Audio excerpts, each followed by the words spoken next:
It is now officially fall and feeling like it. And today, Mariefiebach, founder of Feed Your Family Tonight and Family Dinner Coach, is showing off my very favorite fall dessert recipe. Marie, how are you doing? Allison, I'm doing great. Yes, this is a recipe I did a couple of years ago, and it's so good. I wanted to bring it back because people need to know that this is my favorite fall dessert of all times.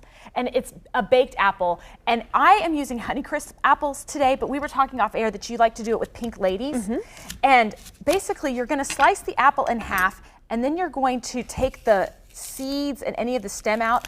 I'll use a melon baller for this, but you can also cut it out with a knife. I just find the melon baller is a little less precarious than jabbing at my hand with a knife. And you end up with a little hole in the middle, and that's important because that hole in the middle is where this streusel is going to come. Now, I know you like this streusel, Allison. It's my favorite part. And Marie, I didn't know you were making these today, and so I made them for the first time of the year last night. Oh, and so my this worked out so goodness. perfectly. And you said, so you're using a melon baller. I must have lost mine, so I just used kind of a little spoon. Right, a spoon, anything, you just don't want the stem and you don't want the seeds in there. And again, you can do it with a knife. It's really doesn't have to be precise. If you've noticed, I'm using kind of a smaller apple here. I don't really like a big giant apple for this application because I don't think that they cook down quite enough. And I've just put these in a little baking dish. You can use a loaf pan or an 8x8, but this is just like a little Pyrex baking dish. And this is the best part, Shane. This is the filling. I have 2 tablespoons of butter here, and you can see that it's kind of soft.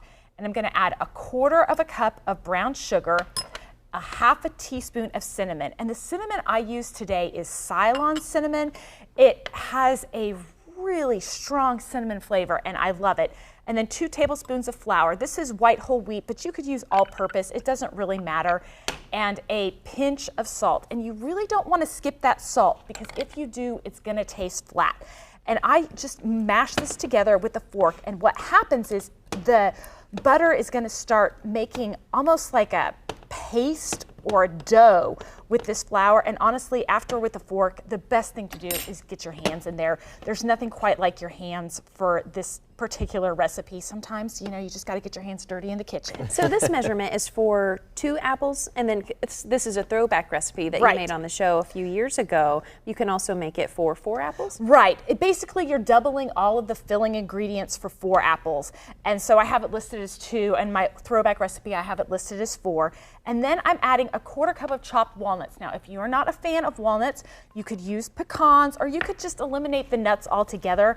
I really like the nuts in this recipe. Are they still like $20 a bag for walnuts? No, walnuts are less expensive. They're not as expensive as pecans. I mean, it's a little expensive, and so you can easily eliminate it. And then you can see here how I'm making this into like a little ball, and this ball is just going to sit right on top of the apples. These are going to go into a 350-degree oven, and you're going to bake them for a full hour because that's going to soften the flesh of the apple, and this filling is going to get kind of like a crisp top, and then it gets ooey gooey on the bottom.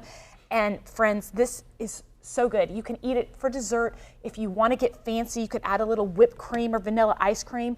But do you know how I really like to eat it? What's your favorite way? With a dollop of Greek yogurt, just plain Greek yogurt, and I have it for breakfast. Oh, I love that. Yeah, permission to have dessert for breakfast. Yes, permission to have dessert for breakfast. I mean, it's fruit and nuts with some yogurt, right? Not bad, not bad. And that's it. These are absolutely delicious. You're going to get some juices. If you look at my picture over here, some of the juices have started to kind of seep to the bottom, and the juices kind of drizzle in, and you just kind of scoop that up with the apple flesh, and it is just a delicious, perfect fall recipe. I think I've made these, I don't even know how many I could count, but we were talking before we got started with the segment that I take your recipe because I love the streusel part. I do the recipe for 4 apples. Yes. So extra streusel, but I only use 3 apples. So it gives you just the right amount of extra in there. A little extra, yeah. I love it. The streusel is the best part, and it just kind of balances each other. You've got the crisp streusel and the apple, and any kind of apple will work. If you're using something like a Granny Smith, it's not going to get quite as soft. If you're using a softer apple like a Jonathan, it's going to get a little bit mushier, but they all work just great. It's all delicious. The flavors are going to come in like 2 waves, like the sweetness of the apple and the sweetness of the streusel is 2 different types of flavors, but they're both just bursting with it. So it's kind of like a phased approach to just enjoying this snack. So dinner, breakfast, dessert, whatever you want. It's a versatile snack for sure. Absolutely, absolutely. My kids, I make my ahead of time, and they were in the refrigerator, and I had to put a label on it: do not use for cake TV, because my kids kept, can't I have one of the apples? And I said, well, maybe on Monday I'll make them for dessert. Oh yes, of course. It is good stuff. And like we said, this is a throwback recipe. You can find this and so many others that you've done here on the show on your website. Right, everything is at feedyourfamilytonight.com. I have recipes for dessert, breakfast, dinner, anything for busy families. Most of them are really simple recipes. I don't think anything needs to be complex to be delicious. Yeah, I love them. Thank you so much, Marie. Thanks for being on the show. You can see her here on Mondays on Good Morning Cakeland and find her at feedyourfamilytonight.com. We'll see you next time, Marie. Thank you. We'll be right back after this.